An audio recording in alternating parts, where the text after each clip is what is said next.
Indonesia forever.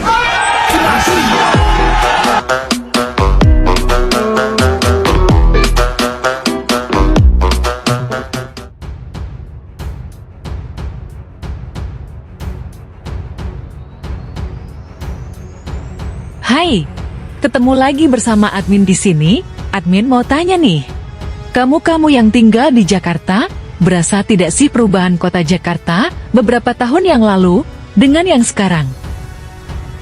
Kalau menurut admin sih, Jakarta memang banyak berubah dari tahun ke tahun, itu berdasarkan fakta dan kenyataan ya. Sejak Gubernur Anies menjabat, Jakarta benar-benar disuguhkan revitalisasi dan proyek-proyek besar.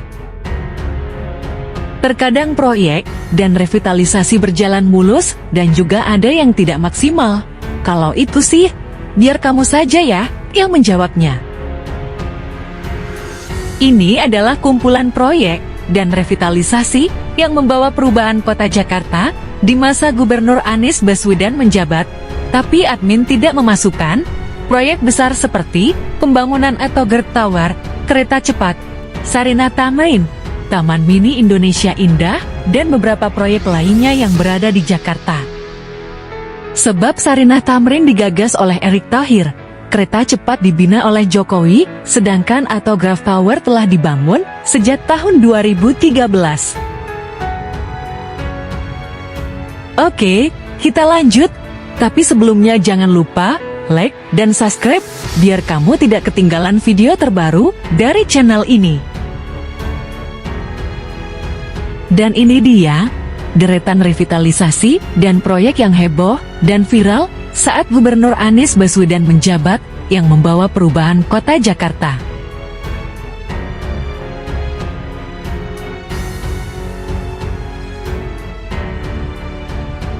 Ajang balap mobil listrik internasional, Formula E, sukses digelar di DKI Jakarta pada 4 Juni tahun 2022, berlokasi di Ancol. Gelaran Formula E menjadi momentum yang penting di era kepemimpinan Anies Baswedan.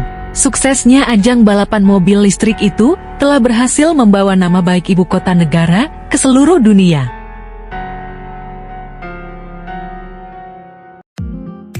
Diresmikan pada April tahun 2022, proyek Jakarta International Stadium JIS ini merupakan salah satu mega proyek berskala dunia yang dibangun di atas lahan seluas 22 hektar di Jakarta Utara.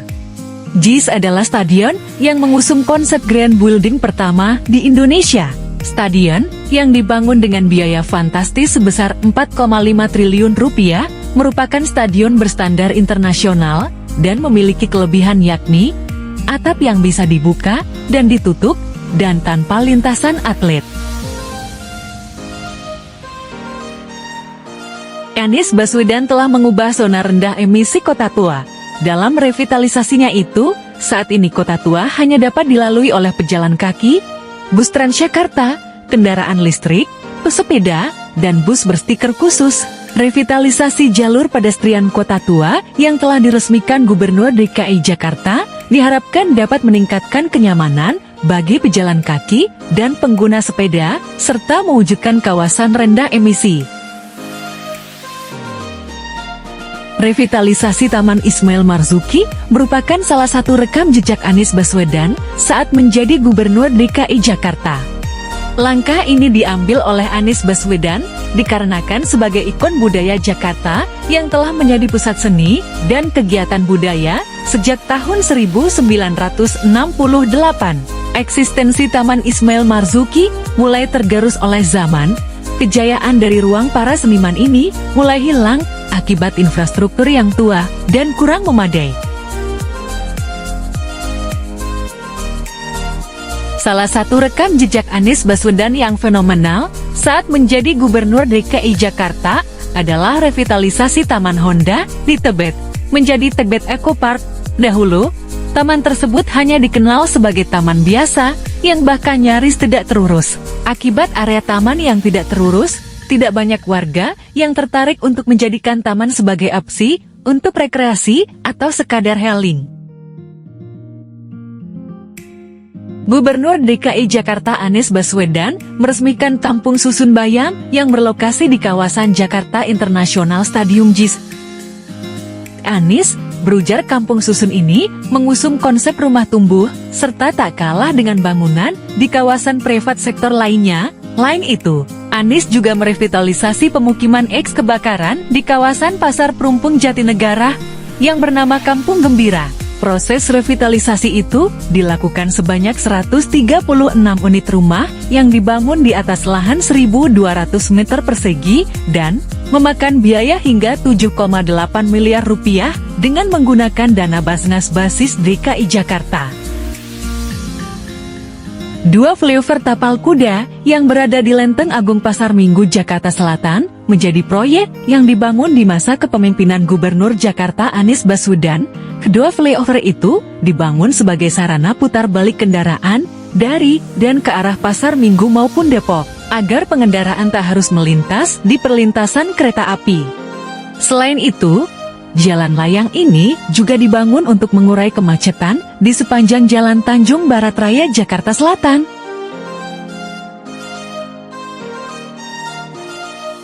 Pemprov DKI Jakarta melakukan revitalisasi jembatan penyeberangan orang JPO yang terletak di Jalan Sudirman. JPO ini direvitalisasi dengan tema kapal pinisi. JPO dibangun dengan konsep modern dilengkapi anjungan bertema kapal pinisi. JPO ini hadir dengan fasilitas jembatan penyeberangan sepeda dan anjungan pandang Jakarta.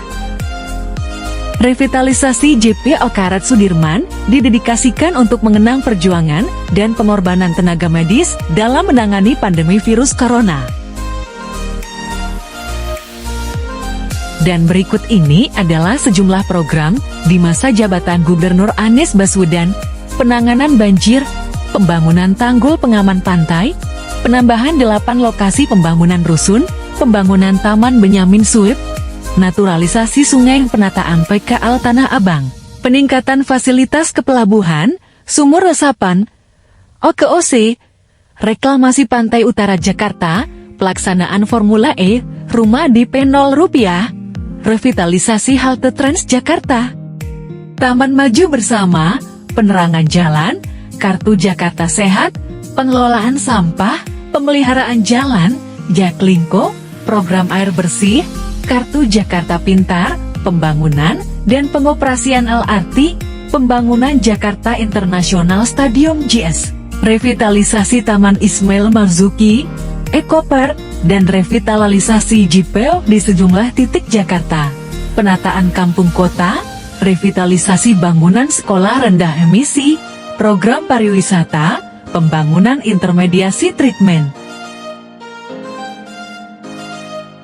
Kalau secara rinci akan lebih banyak lagi revitalisasi semasa Gubernur Anies menjabat.